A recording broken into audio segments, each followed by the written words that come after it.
Rendez-vous au pied des montagnes de Savoie pour un choc au sommet entre le Paris Saint-Germain, le champion de France, et Chambéry, le club hôte, dans un phare à guichet fermé, un volcan en ébullition. Estime à juste titre, superbe, magnifique, que l'intervalle était pris et que la faute est commise alors qu'il y a une situation réelle de but. Évidemment, Luc Steins, comme souvent.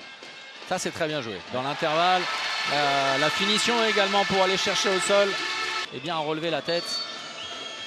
Christopance.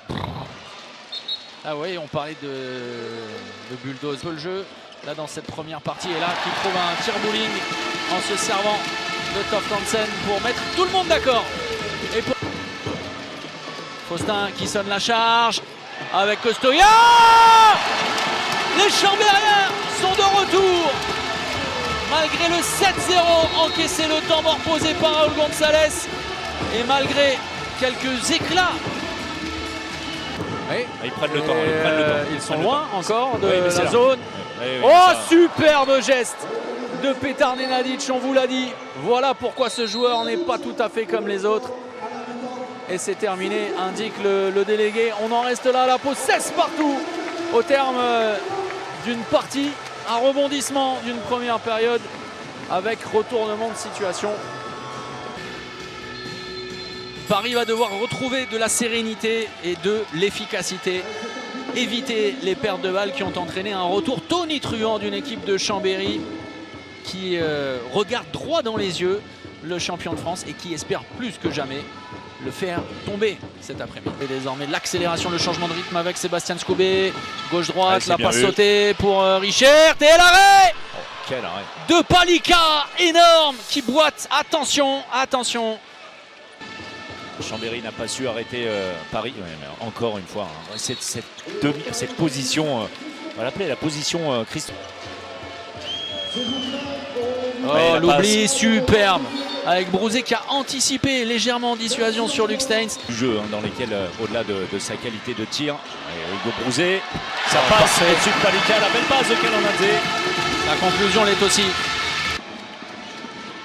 Et voilà, en deux temps, super Benjamin Richert qui s'est repris. Passé tout proche de la correctionnelle là-dessus, mais on le sentait. Et oui, parce que le ballon, à ce moment-là, il n'y a que vous qui doit l'avoir en main.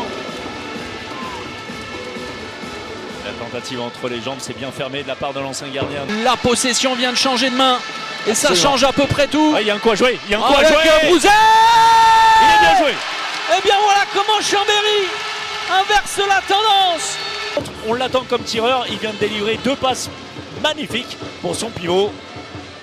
Ça c'est très bien, le changement de direction. C'est bien vu. Remarquable. Quelle intelligence. La lucarne parfaite. Hein. C'est au-dessus. Le ballon qui est perdu. Paris qui est en train de laisser échapper ce match. Le voilà, le ballon du match. Sans doute pour les Chambériens. Il reste 1 minute 50. Et encore, il y a encore un temps mort. Hein. Oui, et encore, c'est, on le rappelle, hein, même un match nul ne contenterait certainement pas les Parisiens, mais Chambéry désormais ne peut plus perdre. Ce match-là, voilà, avec Steins, avec Christopance. Le suspense continue. Le but est maintenant en infériorité numérique. Le bras n'est toujours pas levé. Messieurs les arbitres, le bras n'est toujours pas levé. Oh, et Rodriguez qui est passé avec Brouzé. Et Chambéry va s'imposer dans un phare en incandescence. L'exploit de la journée et peut-être de la saison pour la team Chambé. Quel énorme cœur et quelle prestation merveilleuse pour les Chambériens qui, au bout du suspense, font tomber le PSG comme la saison dernière lors de la Coupe de France. Victoire 34-33. Superbe performance de la team Chambé. Montpellier est seul leader du championnat. C'est évidemment l'information, la victoire de Chambéry. Vous parliez de Montpellier à l'instant. Il n'avait pas réussi, il n'avait pas pu se récompenser des Chambériens face à Montpellier. Aujourd'hui, c'est fait face à l'Ogre. Oui, évidemment, on est déçus. Surtout qu'on avait fait une bonne entame de match. Comme on l'a dit, Chambéry joue très agressif. Et quand on les laisse faire, ils peuvent faire un peu ce qu'ils veulent. C'est compliqué. Donc là, on est tombé dans le piège, malheureusement. On n'a pas réussi, comme tu l'as dit, c'est très compliqué d'évoluer là. Il faut être à 120%, il ne faut faire aucune erreur. Malheureusement, on en a trop fait ce soir et c'est ce qui fait qu'on perd.